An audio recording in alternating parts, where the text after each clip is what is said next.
Nako po, tinanggal po yabang neto ni Carpuet ni Senator Rodante Marcoleta, no? Dahil po, napakadami niya pong pinagsasabi po no, sa social media na ayaw niyang i-debunk si Senator Rodante Marcoleta. Habang hindi pa natutuloy yung debate, i-debunk mo yung sinasabi ni Senator Marcoleta na magpakita ka ng mapa mo. Magpakita ka ng mga na sinasabi katulad ni Senator Rodante Marcoleta, no? Pag-uusapan din natin tungkol sa treason, no? Masyado nilang talagang hinihimay-himay na binubuta sa Senator Marcoleta para palitawin lang lowest rank to. Tignan mo yung matandang yan na gusto niya talaga namumutawi sa bibig niya, lowest rank, pang grade 1, di ba? Yan ang napapala. O, Carpuet, tayong dalawa, di ba? Tayong dalawa, Carpuet, o.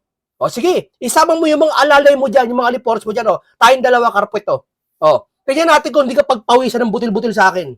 Sige, di ba? O, alam, ito, by the way, ito atin pakinggan po natin bago tayo kay Senator Rodante Marcoleta. Itong sabi ni Atty. Vic Rodriguez, no? Ito legit to pero hindi sa kanya galing to, hindi sa akin galing to Yan, kanya ang kalaban talaga nila ay ang Team Suka. Hanggang ngayon, hahabulin po natin sila. Ito po yung mga dapat na pinag-uusapan. Na hindi po yung lilihis tayo, paiinitin yung issue ng South China Sea. For the record, yung Scarborough Shoal o yung Baho de Masinloc, yung ating pong teritoryo dyan, nawala po yan noong taong 2012 para sa mga kabataan dahil yan po ay 14 years ago. Pakinggan nyo. Maaaring hindi po kayo nakapagsaliksik o hindi po nyo nalalaman ito. Ito po ang katotohanan. Sino? Si Carpuet na yan. Maniwala sa mga huwad na dilaw. Iba po ang kwento ng mga yan. Ang katotohanan, masakit man sa mga totoong dilaw, nawala yung Scarborough Shoal o Baho de Masinloc noong taong 2012. Bakit nawala? Sapagkat nag-utos si dating Pangulong Noynoy Aquino ng sabayang pag-atras ng ating mga barko at yung barko ng China. Dahil daw po utos ng isang American ranking official galing po sa tawag sa State Department. Ang pangalan po niyan ay sabi pangalan ng Amerikano yun. Sabayang withdrawal, hindi po pala talaga totoo yun. Inututo lang tayo ng ating matagal ng alyadong Amerikano. Kanya yung Kurt Campbell. Nandyan po yan, mag-research po kayo. So umatras yung atin. Ang natira, yung barko ng China. Kanila na po ngayon, yung Scarborough Shoal. O yung Baho de Masinloc. Nawala po yan nung panguluhan ni Noynoy Aquino. Kaya dapat to, ma-correct natin. Ayan, narinig nyo sa panahon ni Noynoy Aquino. Sino ba nun justice nun? Yan yung sasabi ko sa inyo, kaya kamping-kamping mga dilawan dyan Di ba? Hindi ako may sabi siya sa panahon ni Pinoy. Hindi ko sasabi si Pinoy nakawala nun. Pero sa panahon ni Pinoy. Tapos sisisihin nyo si Senator Marcoleta. Dapat siya sisihin nyo ngayong presidente ng Pilipinas ngayon Bakit? Sa kabagalan, sa kakulangan Di ba? Sige nga. Kung talaga mabisa ka, Carpuet, dapat noon pa lang, napasain nyo na yan. O may resulta na yung WPS na yan. Sige nga. Lowest rank ka sa paningin namin sambayan ng Pilipino. Yan ang taga mo sa bato. Ulitin ko, lowest rank ka kahit sa paningin ko.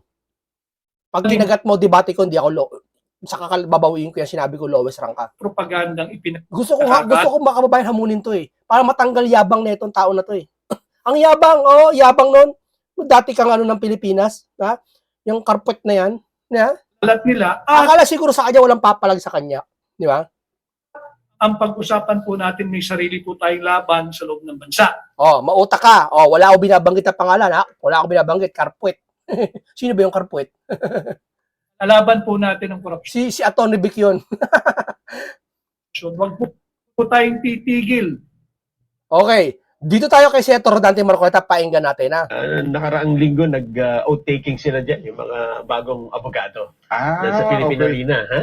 Ano yun? Mga bagong graduate ng bar. Nagano na sila. Sa pagitan ni retired Supreme Court Senior Associate Justice Antonio Carpio at Senador Rodante Marcoleta tungkol sa mga usapin sa West Philippine Sea.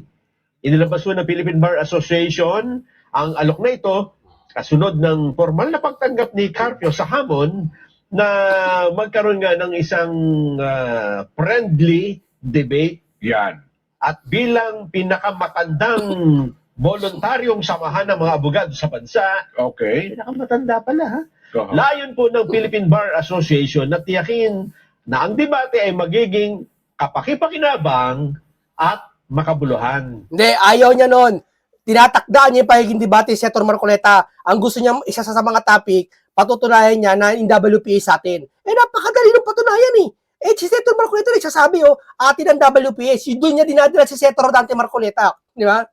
Dapat kung talagang, sir, magaling ka na ikaw sasabi ng lowest rank, bakit mo tiyatagdaan si Senator Marcoleta? Akala ko ba lowest rank si Senator Marcoleta? Ikaw nagsasabi niya ni. Dapat ang ginagawa mo, kung nagamon sa iyong tao, pag-usapan nyo kung ano pag-debatein, hindi ikaw makatakda. Na?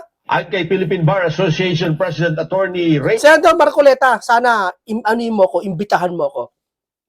Rachel Aileen Kung may pagkakataon lang talaga na magdidebate kami itong yung ano na yan, sabihin ko sa inyo, Santos, mangangayaw sa bunganga ko yan, mangangayaw sa kaalaman ko yan. magagamit ang naturang debate Tignan natin. para ipaalam sa publiko, lalo na sa mga kabataang Pilipino, ang tungkol sa 2016 Arbitral Award at sa West Philippine Sea. Nais daw po ng asosasyon na makipagpulong muna ina Senador Marcoleta at Justice Carpio para mapag-usapan ano yung mga panuntunang susundin sa mangyayaring debate. At bukas din anya sila sa anumang media coverage. Ayan. So, ino-offer nila venue. Hosting. Hosting Oo. ng friendly debate. Yes. Sen. Doon sa kanilang pangako na magiging kapaki-pakinabang at Alam mo, marami nangingialam ngayon dyan sa debate na yan eh. Kami na lang host, kami na lang ganyan. Gusto nila masupot papayatong si Senator Dante Marcoleta eh. Marami kasi naiinis sa kanila kay Senator Marcoleta eh. Di ba? Yung uno-uno dyan yung mga oligarko, tsaka yung mga ibang dyan, naiinis kay Senator Marcoleta. Para kay Duterte, di ba? makabuluhan sa ating mga mamamayan. Opo. Hindi ko naman tatanggihan yon din. Opo. Kaya lang, wala naman silang pahayag tungkol dun sa restriction o limitasyon na una nang ipinahayag ni Justice Carpio. Ang sabi ko, kung yung lilimitahan mo naman yan, baka hindi magiging kapaki-pakinabang at makabuluhan. Sang-ayon na rin sa pananaw ng asosasyon na nag-aalok ng pag-host ng ating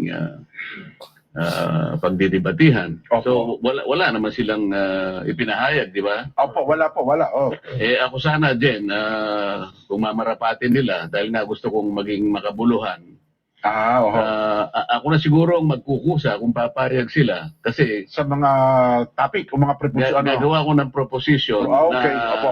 alam ko na kapag tinanggap nila ito, ay talagang malawak ito at magiging mas kapaki-pakinabang. Yes! Para sa Biblia lang yan. Di ba? Pag may debate sa relihiyon, malawakan ang usapan. Halimbawa, patutunayan na ito ang tunay na relihiyon. Hindi mo po pwedeng limitahan ang pag-uusapan natin about sa relihiyon dito lang Hindi po pwede. Dapat sa wag kang gagamit ng ganito. Hindi. Kaya nga patutunayan mo totoo yung relihiyon mo Gagamitin mo lahat Malawakan Aabot ka ng mga 4 o 5 oras sa debate dyan O kung Oxford debate, may oras yun. May minuto yun, may rebuttal yun, may ilang minuto. Kaya mga 3 oras lang yun. Di ba? At makabuluhan sa lahat ng ating mga mamamayan, lalo na nga kung ito ay pakikinggan ng ating mga kabataan. Yan, opo. Kasi ganito ko liliwanagin, 3 proposition actually ang gusto ko, Jen, Nelson. Opo. Halimbawa, proposition number 1 ito.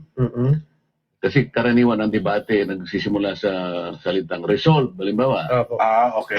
Resolve that as the international recognition of WPS is an enforcement of the arbitral award against China in the international forum, NAMRIA and DFA have the duty to define the portion of its limits pertaining to the Philippine Exclusive Economic Zone, Opo. deposit the same to the Secretary General, and publish the same for other states to be notified. So, affirmative, ako yun, dahil yun ang posisyon ko. Siya negative. Oh. Dapat ganun. May affirmative, negative. Hindi pipili ka ng ng topic mo tapos lamang ka.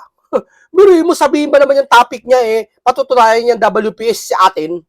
Nagtiti naman to. Paano gusto niya palabasin si Senator Marcoleta ang posisyon hindi sa atin ng WPS? May ganun ba? Nagkamali ka ng pag-unawa. Akala ko ba lowest lang si Senator Marcoleta? Bakit di ka nakakaunawa? Di ba? Gustong, Tutulan. siyempre, ang tututol, Panig ni Just Carpio. panig nila, Mm. o di gano'n. Kasi, ito yung pinaka-posisyon ko eh. Kasi nung sinabi ko ang tungkol sa EEC, hindi pa nare-recognize ng international community, ang daming ang daming kiyaw-kiyaw ang kanilang ipinahayag. Opo. So ganito ko i-frame ang mga proposition. Proposition number 2, resolve that as certain KIG features and their territorial seas are outside the Philippine EEZ Opo. and erroneously excluded from the maps marked WPS, which were submitted in the South China Sea arbitration, the DFA and DNR and also NAMRIA have the duty to correct said maps, Okay. produce the coordinates and draw joining lines to incorporate the features in the WPS and publish the same for the international community to be notified. Mhm. Yan ang posisyon ko. Opo. Di ba? Anong maintindihan nun natin mga babae? Anong ibig sabihin po nun? Kasi nga, do-drawing nga nila kung paano masasakop Yung KIG. yung maritime entitlements ng mga features na ating ino-occupy at kine-claim na nandyan nga sa high seas na kung tawagin na international waters para malinaw. Yun ang ibig lang sabihin nun. Para sa ganun, malinaw na siyempre Hindi, Senator Marcoleta, dapat di mo na patulan yan Yung lowest rank na yan Kasi humahaba lang Dapat doon tayo sa flood control na lang Oo, inililigaw ng mga yan Oo, nanliligaw yung mga yan. Tamo tayo tahimik ng carpet na yan pagdating sa flood control. May palaman-laman pa silang grupo nila, soberanya ng Pilipinas, mahal nila Pilipinas, katatanggol nila. Yung panahon ni Digong, hinuli si Digong, dito sa Pilipinas, inapakan ang soberanya natin, nagsalita ba yung mga yan? Di ba? Nagsalita ba yung mga yan? Yun na lang yun Etong flood control, nag-ingay ba sila? Hindi. Ang gagaling nila Dito sa usapan ng WPS na to. Sabi yan ni Atty. Vic Rodriguez sa panahon ni Pino yan Diba? Umurong yung barko Hindi ako may sabi Yun, umurong. Nandun na tayo sa Scarborough, siguro, umurong yung barko natin, nasakop tayo ng China, inagaw sa atin. O ba tayo umurong? Sino nag-command? Kaduwagan. Di ba? kung ano ang Hindi ako may sabi sa Atty. Vic area ng pagtatalunan. Pagkatapos, yung proposition number 3, resolve that the chart submission and notification are state's obligation under the UNCLOS. Kasi sinasabi nila, hindi na kailangan ng ganito, ganyan. Under the international law, sabi niya ganyan. These are inherent, blah, blah, blah. Pwede yun. Kung halimbawa, sabi nga natin, walang nag-overlap. Walang nag-aaway dyan sa sukat mo ng EEZ mo and other maritime entitlements. Nagkataon, hindi yan ang realidad Ang dami nating claimants, ang daming disputants dito pa lang sa ating EEZ. So, ito, liliwanagin ko kung tatanggapin nila yung tatlong ito at alam ko naman. Hindi si ang kaso dito, hindi si Carpet Yung PBA yata, yung Philippine Bar and Association, ang kausap dito ni Senator Marcoleta. Nakikinig siguro yan. Kasi yun ang magkasagawa ng ng mag-aalo ng debate, mag-organize Philippine Bar Association. Philippine Bar Association. Opo. Alam nila ang ibig ko sabihin dito. Ayan, opo. Pinaliwanag ko lang para kung pupunta sila, ito rin ang sasabihin ko. Ayun. So yun yung tatlong Ang proposition. ibig lamang sabihin nito, malawak ang pagsasaluhan natin dito. Hindi nabibigyan ng limitasyon. At kapag ito ang tinukoy lahat, alam ko may intindihan ng ating mga babayan. Ayun. So kasi ganyan sa debate dapat pagkakasunduan niyo muna kung ano yung usapin na inyong pagtatanungan. Yes, pipirmahan mo na. Magiging panig, isang affirmative, Ayan. Negative. isang negative. Opo. Yung sa proposition number 1, kung sisimplify natin yun, ang ibig lamang sabihin doon, ang WPS sa ngayon, as defined by our domestic laws, ay hindi pa nare-recognize ng international community. Ayan. Opo. So yun ang posisyon ko, affirmative. Halimbawa, sasabihin niya, hindi. Alam ko ngayon, ang WPS ay recognized na Ng buong mundo. ng buong mundo. Yan. Di gano'n, hindi maganda. So pangalawa, yung KIG, Yan. sinasabi ko, yung mga na-occupy nating features at saka mga kine-claim natin ay hindi nasama doon sa naunang mga mapa na isinabmit Yan. Opo.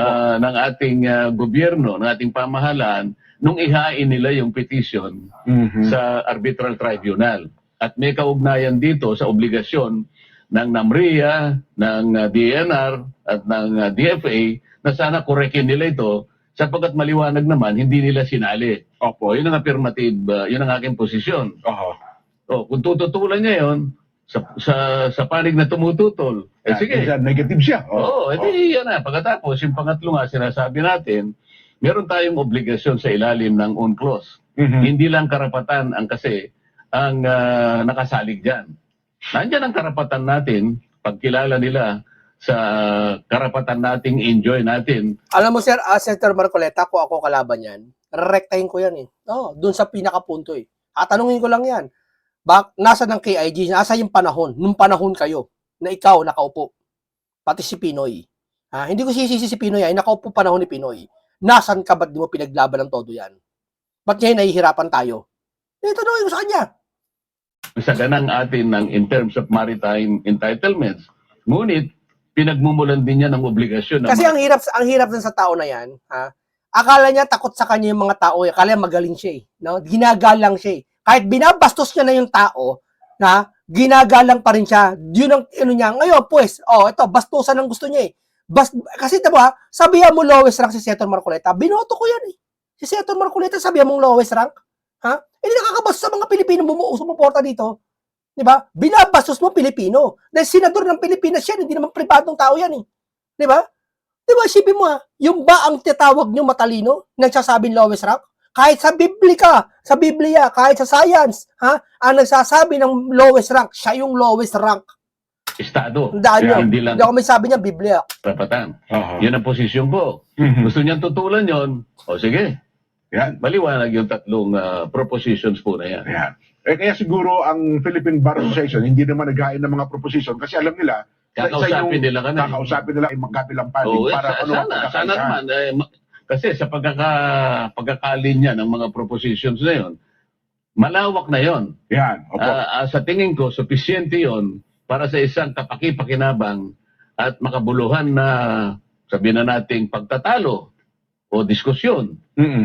na maiintindihan ng bawat Pilipino. Lalong-lalo na po yung na-agitate ngayon, na ina-agitate po nila talaga, Oo. mga kababayan nating nakatira, dyan po sa Kalayaan Island Group. So paano yung dalawang proposition naman na ino-offer ni retired Justice Carpio? Maano doon eh, malalagay doon eh. Ayun, Kasi opo. sa kanyang pag-propose kasi, Mhm. hanggang doon lamang sa sinabi ko raw na Wala. the West Philippine Sea Oh. does not exist. Oho. Paano man Hindi, gusto niyang patunugin sa mga tao na yun ang sinabi mo. Di ba? Parang yung give up. Parang gano'n lang yun eh. Kamukha lang give up. Di ba? Akala nila give up na kagad. tatalo doon yung Hindi mo nila pinakinggan yung buong, alam mo, itong mga to, hindi ako niniwala ano to eh, matalino tong taong ito eh. Oo, hindi. Sabihin ko sa inyo, hindi, walang pagkaunawa eh. Kung matalino ang isang tao, unang-una sa kanyang mamamutawi, sa puso niya, yung pagkaunawa sa kahit ano pa mang bagay, kahit hindi sa pinaka-porte niya bilang abogado siya. Di ba? una, sinabi ko yun sa maraming Kahit debate kami niya, patutunayan ko sa kanya, siya ang lowest rank, hindi si Senator Rodante Marcoleta. Yun lang yun. pagkakataon na aming pagtatalo at pagpapaliwanagan. Mhm. Sinabi ko yun, the West Philippine Sea does not exist, pero dugtungan mo yun. Ayun. Oh. In the contemplation of public international law. Mhm. Sa ating domestic law, tayo nalalaman natin. Alam natin. Pagtatalunan pa ba yun? Oho. Pero sabi naman nung Saka hindi, palagay natin si Senator Marcoleta, yun ang sinabi, no? Ba't mo dadalhin siya dun? Sige nga. Mahalaga ba yun? Na pag-usapan, kung WP siya o hindi? Hindi na pinag-uusapan. Ang pag-uusapan dito, yung inner ng WPS, alin ba ang EEZ, yung KIG, yan ang pinag-uusapan dyan, yung coordinates. Dadalhin mo si Senator Marcoleta sa lamang ka. una, Jay Tariela at yung isa, Professor Batong Bakal, ang soberenya ay hindi dapat pinagdedebatehan. Yan, oh, Bakit kailangan natin kalat magdebate? ngayon sa Hindi pwedeng pagdebatehan ng soberenya, pero pwede isuko. Pero totoo, di ba? Mapag ano to mga to, mapaimbabaw to mga to. Anong katibayan? Di ba, ni minsan niya nagsalita ba sila? Kasi pag soberenya ang pinag-uusapan dito, na ayaw mo pagdebatehan, ibig sabihin concern ka sa soberanya ng Pilipinas. Kung concern ka pala sa soberanya ng Pilipinas, dapat sa pangalawang na digong na hinuli siya doon mismo sa araw na yon, nagsalita kayo. Kung talagang concern kayo. Halimbawa, asawa mo, mahal ko yan, asawa ko. Kahit ano pa man, kahit sa kayo makarating, inapi asawa mo, pagkatanggol mo yan, mahal mo eh. Ha? Ganon din ang soberanya, kahit ano pa man, makarating ka, inuli man yung Pilipino dito sa Pilipinas, ipagtatanggol mo si soberanya natin. Kaso hindi eh. Ngayon yung pinatatanggol ang soberanya, kung kailan sa China, inaano tayo ng WPS kuno. Di ba? Hindi nyo mahal ang soberanya at ang mga Pilipino. Ginagawa nyo lang yan na tama inisip ng iba, pwedeng panli sa flood control o pwedeng maging bida kayo para sabihin magaling kayo. social media yan, ha? At yan din yung panawagan ng ilang senador, Jen. Oo. Na wag nyo nang wag na kayo magdebate, hindi maganda yan para sa Parang nagbinubuyan Hindi daw maganda pag-debate. Ano yan? yung payan natin sa buong Sabo narinig yan, hindi na pwede mas maganda. Ayaw lang may sabi niyan. mundo, ang kahinaan ng Lahat, maski ang Biblia, may debate. Maski ang religion, nagdidebate. At yan ang kaganda sa debate. Di ba? Kung marunong umunawa yung nakikinig, mas may matututunan siya doon sa mga affirmative at may mas natututunan siya sa negative. Parehas kami yung matututunan sa dalawa. sa natin. Hindi dapat pagtaluran yun kung naiintindihan nila. Aha. Lalong-lalo na sila dapat ang nakakaintindi dito eh. Mm-mm. Di ba? Kasi retirado ang justice ng Korte Suprema. Ikaw naman, official ka ng Philippine Coast Guard. Opo. Dapat naiintindihan mo sana kung ano yung pinag-uusapan. Ngayon, kung ikayo mismo ang hindi nakakaintindi at ginugulo nyo pa yung mga kababayan natin, kinakailangan nating liwanagin. Ayun. Doon lang nagkaroon ng necessity ng isang public debate or friendly discussion. Aha. Kasi kung lahat tayo naiintindihan natin, Aha. ba't pa tayo magtatalo? Oo nga. Hindi daw ba yan magpapahina sa posisyon natin sa daigdig, Sen? Kung Ano? pagtatalunan natin yung Ano bang posisyon natin in the first place? wala nga. Atin Hindi nga maliwanag eh. Atin ng West Philippine Ang Sea. posisyon mo lang, atin ito ka. Atin. No? Tinatanong ko lang naman, hanggang saan ang atin? Aha. Yan. Hindi maunawaan yan, sir. Kasi nga, siya yung nagsasabi lowest rank, siya yung lowest rank, sir. Ganoon lang kasimple yun. Baka tayo posisyon, hindi nyo nga ma-define. Pagkatapos sasabihin nyo, mawiweaken ang ating posisyon. Palalakasin nga natin kasi kapag yan ay talagang pinag-aralan ninyo at nilagyan natin ng code, doon lamang, lalo mas titibay. O ang aking ginagawa ay pampatibay. Kasi kayo, mulat-mula pa, hindi nyo na ma-define. Kaya nga hindi natin malaman kung nasaan eh. Opo. Hanggang saan, nasaan. So, siguro pa maliwanag na yun. Ayun. Dumako na tayo sa ibang mga subject matter siguro. So, iiwanan na natin sa kanila yan. Hintayin na natin ng magiging kasagutan nila. Sumagot na lang kayo, yung PBA na paano Philippine Bar Association, ikakasan nyo yan, hindi po pwedeng yan ay masunod si Carpuet, no? Dapat pagkakasunduan yung topic niyan. Tungkol sa Kung hindi mapagkasunduan yung binigay sa Senator Marcoleta at ni Carpuet, di gumawa kayo ng na pagkakasunduan ng dalawa. Gano'n lang yun eh. Kasi kayo mangunguna eh. Ayun ang suggestion ko lang ha. Ito lamang yung alok ng Philippine Bar Association. Philippine Bar Association. Ayaw naman nating sabihin, ayaw namin. Ay, hindi naman. Kasi nagsimula sila sa isang ano yung tawag doon? Yung kanilang kagustuhan na magkaroon ng kapakipakinabang Yan. at makabuluhan na diskusyon tungkol sa bagay na ito. Oho. Sa ikalilinaw ng higit na nakararami. Oo. Opo. Lalong-lalo na Nason, tuloy tayo. Last Friday, Sen, ito, naku, viral din po sa social media ngayon. At natatandaan mo ito, Nelson, ano ha? Kasi may sinasabi po kayo, Sen, na pwedeng managot sa usapin ng treason, ano ha? Si retired Justice Antonio Carpio. Babasahin ko na siya Sige, para sige. malinaw. Mm-mm. Ito ay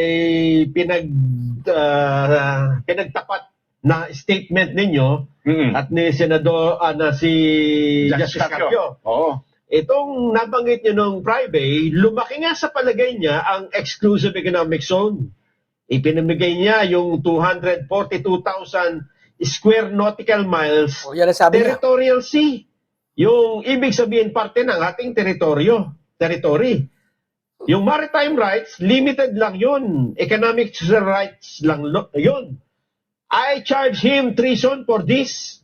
Yan. Kailangan malaman mo na, Justice Carpio, kung nakikinig ka. Yan. Oo. Sagot naman ni Justice Carpio, every first year law student knows that treason cannot be committed during peacetime. Oh, dito muna tayo sa sagot niya.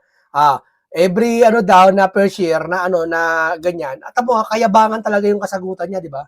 Yan ba matalinong tao? Alam ko sa matalinong tao hindi ganyan sagot. Ang sagot niya napaka-formal. Hindi sir, ganito. O kaya kung matalino ka talaga, ayaan mo si Senator Marcoleta mag-file ng case. Na talagang kung totoo may treason na pwedeng kasuhan ka ng treason. Hindi na sabihan mong ganyan, no? Kasi ano yan parang lumalabas, doon siya bubutas Wala siya makitang bubutasin kay Senator Marcoleta sa mga ponte pagkakamali ni Senator Marcoleta. Doon siya bubutasan. Gusto niya pahiwatig sa mga Pilipino, lowest lang si Senator Marcoleta. Kaya nga ako, simpleng vlogger lang ako di ba? Gusto ko makadebate siya di ba? Para patunayan ko sa buong Pilipinas kung sinong lowest rank. Di ba? Ganun kasimple yun, sir. O ako, vlogger ako. Hindi ako abogado. Pag nagkatibate kita, pupusta ko buhay ko. O ano? Ganun kasimple lang yun. Di ba? Patutunayan natin lowest rank ka. Di ba? Kasi nagsasabi ka lowest rank sa tao? At tingin mo hindi ka lowest rank nun? Laging ganyan ang mga banat na galing gano'n. Laging manliliit sa kapwa. Crime of treason Hindi ikaw, Carpio, tinutukoy ko Baka sabi mo ikaw yun Panaginip ko lang yun. Kinuwento ko lang. can be committed only if the Philippines is at war. That is clear in Article 114 of Revised Penal Code. Yan. Yan, Sen. Alam mo, sana maano natin sa Ina-upload lang, Sen. in-upload na ni Opo, Direk opo, para Direk, mas oh. malinaw kasi. Yes po. Doon lang sa pagsagot niya din, nakikita mo na yung pangmamaliit sa Opo, kapwa. laging ganun. Makikita mo talaga sino lowest rank no? Sen, opo. So, ikukumpara tayo sa First year law student. first law student. Mhm. Total, sa kanya naman ang gagaling. Akala ko kasi, malawak ang pangunawa ng taong ito Hindi, makitid po yan. Kaya ganun lang ang sinabi ko Actually, ang gusto ko sabihin, Parang sinabi ng bata, Soy, sige ka, may sising pare, yung sugat mo, lalabas na ng tren yan. Huwag ka papasugat lalabas ng tren yan. Tapos yung ginawa mo nag-vlog, nagpa-interview ka, may lalabas na tren sa sa sugat ko. Parang ganun Alam ni Senator Marcoleta, sinasabi niya. I pronounce you guilty of treason already. Hindi na kita kailangan Biruin mo, treason ka. Kahit hindi ka naman pwedeng kasuhan talaga di ba? Kahit alam na namin yung Senator Marcoleta yun, hindi ka pwedeng kasuhan Kaso nga lang, mas masakit yung sinabi niya ngayon. Treason ka. Kahit hindi ka kasuhan. i-demanda pa. Oo. Okay? Alam niyo na ang ibig ko sabihin, yung connotation noon. Bakit ka mo? Mhm. Ang sabi ko nga, alam mo, maski na grade 1 naman na pupil din. Opo. Bawi ka, naiintindihan Sir. niya na hindi mo pwedeng ipamigay. Kahit grade 1 pupil yan. Yan, grade 1 pupil ka. Ang saganang sayo, Mhm. lalong-lalo na kung pinag-uusapan natin ay teritoryo.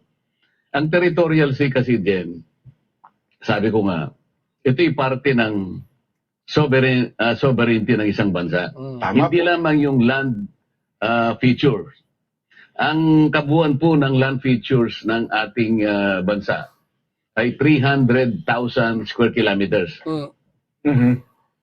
Ngayon, sa pagkakakwenta niya doon sa pinag-uusapan nating teritoryo, sana na pwede nang iano ni Direk para makita ng mga kababayan natin yung total ng ating territorial sea. Mhm. Na ito'y kinuwenta. Ayan. Makikita mo dyan, Jen Nelson, na ang computed na territorial sea ng ating bansa ay 274,136 square miles. Square miles yan, Okay. Opo. Ngayon makikita mo, noong i-dispose niya yung Republic Act 9522, kasi naging ano ito Okay. naging asunto ito, kinwestiyon siya ng Naging isang 32 na professor ng international law sa UP, Justice si Professor, Professor Magallona. Melvin Magallona yata. Opo, tama po. Yung RA 3046 at saka yung RA 9522. 952, opo. Ngayon, makikita mo doon sa kanang bahagi ng column, ang natira na lang ay, basahin mo nga din, 32,000. 32,106 square nautical miles. Oo. Oo. So nakita mo, halos mahigit 244,000 square miles ang nawala sa ating territorial Nabawas, sea. oo. Grabe. Sabi ko nga Saan mo rito, dinala yan, Karpuet? kahit grade 1 siguro din, maintindihan niya, hindi mo pwedeng ipamigay ang teritoryo ng iyong bansa. Tama. Tapos tatanggi niya, hindi daw pwede. Ayan o, katibayan o. O, i-debunk mo yan. I-debunk mo yan. Opo. Kasi magkakasala ka sa ating saligang batas. Yan ay nakasalig diyan sa pag-usapan. Tatlong saligang batas ang pinag-uusapan dito eh. Mhm. Yung 1935 Constitution na dalawang treaties ang pinag-uusapan diyon. Yung treaty between the United States and Spain. Pagkatapos basahin na lang natin siguro para hindi tayo magkamali ano. Mhm. Merong United States at saka Spain, December 10, 1898. Ito yung sa Article 1 ng National Territory ng 1935 Constitution. At binabanggit dyan, ang treaty naman between the United States and Spain, November 7, May pinagbabatayan si Senator Marcoleta, no? Ito yung wala si Karpuet eh. Oo. Akala niya, dapat, ito kasi, hindi naman si Senator Marcoleta may gawa niyan eh. Akala mo siya tinype niya yan. Binabasa niya lang siya sabi sa atin eh. Walang pinagkaiba sa Biblia, nagbasa lang tapos paniniwala. Hindi ka totoo. Nagbasa na naman ng Biblia siya eh. Di ba? 1900. Okay. At pagkatapos, yung panghuli, United States and Great Britain, January 2, 1930. Okay. Opo. Dito in-stipulate yung hangganan ng ating sovereignty. Mhm. Yung, kaya nga, ang Article 1, nakalagay po dyan, national territory. Okay. Ngayon, kaya nag-asunto si Professor Magallona, hindi niyo pwedeng baguhin, sabi niya, sa magitan kanya noong 95-22, mababago kasi yung Republic Act 3046. Yung 1961 kasi, nakaso ito, idinrowing ang ating archipelagic baselines. Opo. Ngayon, dahil nagkaroon nga ng UNCLOS, actually mahaba ito, ano? Opo. Gumawa ng isang panukalang batas si dating Senador Miriam Defensor Santiago, at siya nag-aalala baka magkaroon nga ng problema sa ating national territory as defined in 1935 Constitution. Kasi ito, hindi na bago ito eh. Walang isa mang estado ang tumutol, kahit ang China, hindi niya tinutulan yung ating national territory. Sa mga tuwid, define na dito yung ating territorial seas. Yung una pa. Hindi lamang ninilagyan ng hangganan. Hindi nilagyan ng hangganan. Kaya nga sabi ni yumaong Senator Miriam Santiago, kaya ako ginawa ito Opo. para sa ganun ay hindi magkaroon ng possible conflict sa UNCLOS na magiging Aminin kasi ni Karpuet na nagkamali siya diyan. Aminin mo na, di ba? Aminin mo na. magiging enforceable na sa atin. Mhm. Dahil nakikita niya, darating na yung 1994 na eh. Kaya meron tayong obligation under the UNCLOS. Ganyan. Anyway, sa mga susunod na pagkakataon, binibigyan ko lang ng halimbawa. Opo. Ngayon, sa panig kasi ng gobyerno, kinuwenta nila yan. Ngayon, sabi ni Professor Merlin Magallona, i-amend natin ang ating constitution bago po nyo gawin yan. So, okay. ang unang problema rito, Opo. paano nyo i-amend itong national territory, miski na nung sumunod na saligang batas natin dyan, Opo. kahit hindi na-mention itong mga territories, minintain natin yun eh. Dahil Opo. walang sinabi na na ating inaalis ang epekto ng mga tatlong treaties na nabanggit ng 1935 Constitution. Ayun. Mm-mm. Oh, maliwanag yung posisyon ni Professor Magaliona. Aha. So dalawang bagay ang problema rito. Sabi niya, mababago sabi niya kapag hindi ninyo inamend ng Constitution, magkakamali kayo. Opo. So constitutional violation ito. At nung actual na makwenta, sinasabi ko nga, isipin mo, from 247,000, naging 32,000 na yan. Tignan mo, ang daming nawala sa atin, no? No? Ilan niya, pinamigay mo yan, Karpuet? Yeah? Ipinamigay mo. Aha. Kumbaga sa isang komunidad, ito yung plaza mo. Oo. O kaya ano man yung patrimony ng isang lugar. Opo. Isang lawa siguro o isang Akala mo, hindi na mahalaga yun, kaya mo pinamigay yun. ilog. Basta mo na lang ba pinamigay yun? Hindi po pwedeng ganun eh. Mhm. Sabi niya na iba kung magkano daw eh. So kahit na Hindi natin alam yun, chismis lang yun. Imbestigahan sa panahon ni Pinoy. sabihin natin sa pamamagitan na rin ng paghahambing ni retired Justice Carpio, Mhm.